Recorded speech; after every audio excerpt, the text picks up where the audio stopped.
Hello എല്ലാവർക്കും നമസ്കാരം. എല്ലാവരും സുഖമായിരിക്കുന്നോ? വീഡിയോ ആദ്യമായിട്ടാണ് കാണുന്നതെങ്കിൽ ചാനൽ ഒന്ന് സബ്സ്ക്രൈബ് ചെയ്യണം. ലൈക്കും കമൻറ്റും കൂടെ കിട്ടുകയാണെങ്കിൽ അതിനേക്കാട്ടിലും സന്തോഷം. അതുപോലെ തന്നെ വീഡിയോ മുഴുവനായിട്ടും കാണാൻ ശ്രമിക്കുക. അപ്പോൾ തമ്പാനയിൽ കണ്ടപ്പോൾ തന്നെ എന്താണ് വീഡിയോയിലുള്ളതെന്ന് എല്ലാവർക്കും മനസ്സിലായി കാണുമല്ലേ? അപ്പോൾ നമുക്കതിലേക്ക് കടക്കാം. ഒടുവിൽ ആ കാത്തിരിപ്പിന് ഒരു തീരുമാനമായി. നമ്മുടെ ദളപതി വിജയുടെ കരിയറിലെ അവസാനത്തെ സിനിമ ജനനായകൻ ഒഫീഷ്യലായി റിലീസിന് റെഡിയായിരിക്കുകയാണ്. കഴിഞ്ഞ 7-8 മാസമായി ഈ സിനിമയെ ചൊല്ലി നടന്ന സെൻസർ ബോർഡ് തല്ലും കോലാഹലങ്ങളും ഒക്കെ കേട്ട് നമ്മൾ മടുത്തതാണല്ലേ. ഇപ്പോഴിതാ പടത്തിന് ഫൈനലായി സെൻസർ ബോർഡ് എ സർട്ടിഫിക്കറ്റ് കൊടുത്ത് അനുമതി നൽകിയിരിക്കുകയാണ്. വിജയ് പടത്തിന് എ സർട്ടിഫിക്കറ്റോ എന്ന് കേൾക്കുമ്പോൾ ചിലർക്കെങ്കിലും കണ്ണ് തള്ളുന്നുണ്ടാകും അല്ലേ. കാരണം പുള്ളിക്ക് എപ്പോഴും ഫാമിലി ഓഡിയൻസും കുട്ടികളുമാണ് മെയിൻ. വിജയുടെ കരിയറിൽ ഇതിനു മുൻപ് ഭഗവതി എന്ന പടത്തിനാണ് ഒരു എ സർട്ടിഫിക്കറ്റ് ആദ്യമായി കിട്ടിയത്. അതിനുശേഷം ഇപ്പോഴാണ് ഇങ്ങനെ സംഭവിക്കുന്നത്. അപ്പോൾ സ്വാഭാവികമായും എല്ലാവർക്കും തോന്നുന്ന ഒരു ചോദ്യമുണ്ട്, എന്താണ് ഈ പടത്തിൽ അത്രയ്ക്കുള്ളത്? വാസ്തവത്തിൽ എന്താണ് സംഭവിച്ചതെന്ന് നമുക്ക് നോക്കാം. കഴിഞ്ഞ ഡിസംബറിലാണ് സിനിമ ആദ്യമായി സെൻസറിങ്ങിന് പോകുന്നത്. അന്ന് ബോർഡ് ചില ചെറിയ മാറ്റങ്ങളോടെ UA തരാം എന്ന് പറഞ്ഞതാണ്. എന്നാൽ പൊടുന്നനെയാണ് കമ്മിറ്റിയിലെ ഒരേ ഒരു മെമ്പർ സീനുകൾക്കെതിരെ ഒബ്ജക്ഷൻ ഉന്നയിക്കുന്നത്. സിനിമയിലെ ചില രാഷ്ട്രീയ ഡയലോഗുകൾ, മിലിറ്ററി ചിഹ്നങ്ങൾ, പിന്നെ മതവികാരത്തെ വ്രണപ്പെടുത്തുന്ന രീതിയിലുള്ള കാര്യങ്ങൾ ഉണ്ടെന്നൊക്കെയായിരുന്നു ആക്ഷേപം. ഇത് പിന്നീട് പ്രൊഡ്യൂസേഴ്സായ KVN പ്രൊഡക്ഷൻസും സെൻസർ ബോർഡും തമ്മിലുള്ള വലിയൊരു ഈഗോ ഫൈറ്റ് തന്നെയായി മാറി. കാര്യങ്ങൾ കോടതിയും കയറി. മദ്രാസ് ഹൈക്കോടതിയിലും സുപ്രീം കോടതിയിലും വരെ കേസുകൾ നടന്നു. ഇതിനിടയ്ക്കാണ് പ്രൊഡക്ഷൻ ടീമിനെ ഞെട്ടിച്ചുകൊണ്ട് സിനിമയുടെ ഒരു അൺസെൻസേർഡ് HD പ്രിൻ്റ് ഓൺലൈനിൽ ലീക്കാവുന്നത്. ഏകദേശം 1.2 കോടി ആളുകളാണ് അത് കണ്ടത്. അതോടെ പടം വലിയൊരു സാമ്പത്തിക നഷ്ടത്തിലേക്ക് കൂപ്പുകുത്തുമെന്ന അവസ്ഥയിലായി. ഒടുവിൽ കോടതി കളികളൊന്നും നടക്കില്ലെന്ന് മനസ്സിലാക്കിയ പ്രൊഡ്യൂസേഴ്സ് കേസ് പിൻവലിച്ച് സെൻസർ ബോർഡിൻ്റെ റിവൈസിംഗ് കമ്മിറ്റിക്ക് മുന്നിൽ പടം കാണിക്കാൻ തയ്യാറായി. അങ്ങനെ റിവൈസിംഗ് കമ്മിറ്റി നിർദ്ദേശിച്ച 12 പ്രധാന മാറ്റങ്ങൾ വരുത്താൻ അണിയറ പ്രവർത്തകർ സമ്മതിച്ചു. വിജയുടെ പുതിയ രാഷ്ട്രീയ പാർട്ടിയായ TVK സൂചിപ്പിക്കുന്ന ഡയലോഗുകൾ മ്യൂട്ട് ചെയ്യപ്പെട്ടു. ദേശീയ പതാക താഴെ വീഴുന്ന ഒരു സീൻ ഒഴിവാക്കി. പിന്നെ BR അംബേദ്കറെക്കുറിച്ചുള്ള ചില ഡയലോഗുകളും ഓം ഭഗവാൻ തുടങ്ങിയ മതപരമായ ചില വാക്കുകളും മ്യൂട്ട് ചെയ്യുകയോ മാറ്റി എഴുതുകയോ ചെയ്തിട്ടുണ്ട്.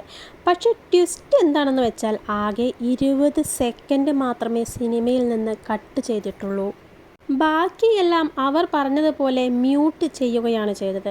അടുത്തിടെ വന്ന അപ്ഡേറ്റ് പ്രകാരം 41 സെക്കൻഡ് പുതിയ ഫൂട്ടേജ് കൂടി റീസെൻസറിങ്ങിൽ ആഡ് ചെയ്തിട്ടുണ്ട്. അതുകൊണ്ട് സിനിമയുടെ ഫൈനൽ റൺ ടൈം വരുന്നത് 3 മണിക്കൂറും 3 മിനിറ്റുമാണ്. Pakka long mass entertainer. Director Vinod ആയതുകൊണ്ട് തന്നെ പടത്തിൽ നല്ല റിയലിസ്റ്റിക് ആക്ഷനും സ്ട്രോങ് പൊളിറ്റിക്സും നമുക്ക് പ്രതീക്ഷിക്കാം. മാത്രമല്ല പ്രൊമോഷൻ പോസ്റ്ററുകളിൽ ഒക്കെ അണിയറ പ്രവർത്തകർ ആദ്യമായി the honourable chief minister of Tamil Nadu Joseph Vijay എന്ന് തന്നെയാണ് കൊടുത്തിരിക്കുന്നത്. അത് ഫാൻസിന് തരുന്ന ഒരു ഹെവി വൈബ് ചെറുതല്ല. പൂജ ഹെഗ്ഡെ, ബോബി ഡിയോൾ, മമിത ബൈജു, പ്രകാശ് രാജ് തുടങ്ങി വലിയൊരു താരനിര തന്നെയുണ്ട്. മ്യൂസിക് നമ്മുടെ അനിരുദ്ധാണ്. അപ്പോൾ തിയേറ്ററുകളിൽ ഓളം ഉറപ്പാണ്. ഒടുവിൽ റിലീസ് ഡേറ്റും ലോക്ക് ചെയ്തു കഴിഞ്ഞു. വരും ദിവസങ്ങളിൽ, അതായത് ജൂലൈ 23-നാണ് സിനിമ ലോകമെമ്പാടും റിലീസ് ചെയ്യുന്നത്. തമിഴ്നാട്ടിലും കേരളത്തിലും ഒക്കെ റെക്കോർഡ് തിയേറ്ററുകളിലായിരിക്കും റിലീസ്. വിദേശ രാജ്യങ്ങളിൽ, ഉദാഹരണത്തിന് UK-യിലൊക്കെ ഒരു കട്ടുമില്ലാത്ത അൺകട്ട് വേർഷൻ ആയിരിക്കും എ സർട്ടിഫിക്കറ്റോടെ റിലീസ് ചെയ്യുക എന്ന് കേൾക്കുന്നുണ്ട്. ഇനി എന്താണ് ഈ വിജയ് പടത്തിന് എ സർട്ടിഫിക്കറ്റോ എന്ന് പലരും ആശ്ചര്യപ്പെടാറുണ്ട്. സിനിമകളുടെ പോസ്റ്ററുകളിലും തിയേറ്ററുകളിലുമൊക്കെ വലിയ വട്ടത്തിൽ എ എന്ന് എഴുതി വെച്ചിരിക്കുന്നത് നമ്മൾ കാണാറുണ്ടല്ലേ. പ്രത്യേകിച്ച് വിജയുടെ ജനനായകൻ സിനിമയ്ക്ക് എ സർട്ടിഫിക്കറ്റ് കിട്ടി എന്നത് പലരിലും ആശ്ചര്യം ഉണ്ടാക്കുന്നുണ്ട്. എ സർട്ടിഫിക്കറ്റ് കിട്ടിയ സിനിമകളെ നമ്മൾ മറ്റൊരു രീതിയിലാണ് കാണാറുള്ളത്. എന്താണ് ഈ എ സർട്ടിഫിക്കറ്റ്? നമ്മുടെ നാട്ടിൽ സെൻസർ ബോർഡ്, അതായത് CBFC, സിനിമകൾക്ക് കൊടുക്കുന്ന ഒരു 4 പ്രധാന സർട്ടിഫിക്കറ്റുകളിൽ ഒന്നാണിത്. എ എന്നാൽ അഡൽട്സ് ഉള്ളി എന്നാണ് അർത്ഥം. ഇവിടെയാണ് പലർക്കും ഒരു തെറ്റായ ധാരണയുള്ളത്. എ സർട്ടിഫിക്കറ്റ് എന്ന് കേൾക്കുമ്പോൾ ഭൂരിഭാഗം ആളുകളുടെയും മനസ്സിൽ വരുന്നത് ലൈംഗിക ചുവയുള്ള സീനുകളോ അഡൽട്ട് കണ്ടൻറ്റോ മാത്രമായിരിക്കും. എന്നാൽ സത്യം അതല്ല സുഹൃത്തുക്കളെ. വെറും അഡൽട്ട് സീനുകൾ മാത്രമല്ല ഒരു സിനിമയ്ക്ക് എ സർട്ടിഫിക്കറ്റ് കൊടുക്കാനുള്ള കാരണം. അതിന് പ്രധാനമായി 4 കാരണങ്ങളുണ്ട്. സിനിമയിൽ കാണിക്കുന്ന ഫൈറ്റ് സീനുകൾ ഭയങ്കര ക്രൂരമാണെങ്കിലോ, തലവെട്ടുന്നതും ചോര തെറിക്കുന്നതുമായ സീനുകൾ അമിതമായി ഉണ്ടെങ്കിലോ കുട്ടികളുടെ മനസ്സിനെ അത് ബാധിക്കാതിരിക്കാൻ ബോർഡ് എ കൊടുക്കും. ചില ഹൊറർ അല്ലെങ്കിൽ സൈക്കോ ത്രില്ലർ സിനിമകൾ കുട്ടികളിൽ വലിയ മാനസിക ഭീതി ഉണ്ടാക്കിയേക്കാം. ഡ്രഗ്സ് ഉപയോഗിക്കുന്നതോ മയക്കുമരുന്ന് കടത്തുന്നതോ ഒക്കെ വളരെ ഡീറ്റെയിൽ ആയി കാണിക്കുന്ന സിനിമകൾക്കും ഇത് കിട്ടാറുണ്ട്.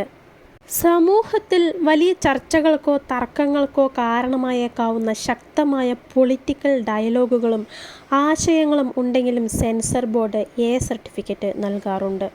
നമ്മുടെ ജനനായകൻ സിനിമയ്ക്ക് എ കിട്ടാൻ പ്രധാന കാരണവും ഈ സ്ട്രോങ് ആയ രാഷ്ട്രീയവും ആക്ഷനും തന്നെയാണ്.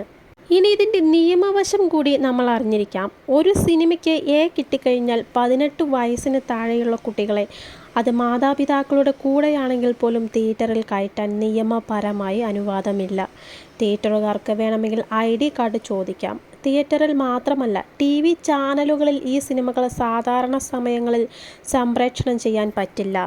അവർക്ക് സാറ്റലൈറ്റ് വഴി TVയിൽ കാണിക്കണമെങ്കിൽ സിനിമ വീണ്ടും സെൻസർ ചെയ്ത് U അല്ലെങ്കിൽ UA സർട്ടിഫിക്കറ്റ് വാങ്ങേണ്ടി വരും. പക്ഷെ ഒന്നുണ്ട്, പണ്ടൊക്കെ എ സർട്ടിഫിക്കറ്റ് എന്ന് പറഞ്ഞാൽ ഫാമിലി ഓഡിയൻസ് തിയേറ്ററിൽ നിന്ന് മാറി നിൽക്കുമായിരുന്നു. എന്നാൽ ഇന്നത്തെ കാലത്ത് ഒട്ടുമിക്ക ആളുകൾക്കും ഇതിനെക്കുറിച്ച് വ്യക്തമായ ധാരണയുണ്ട്. ഡയറക്ടർ ഉദ്ദേശിച്ച രീതിയിൽ അനാവശ്യമായ കട്ടുകൾ ഇല്ലാതെ സിനിമ തിയേറ്ററിൽ കാണാൻ ഈ സർട്ടിഫിക്കറ്റ് സഹായിക്കും.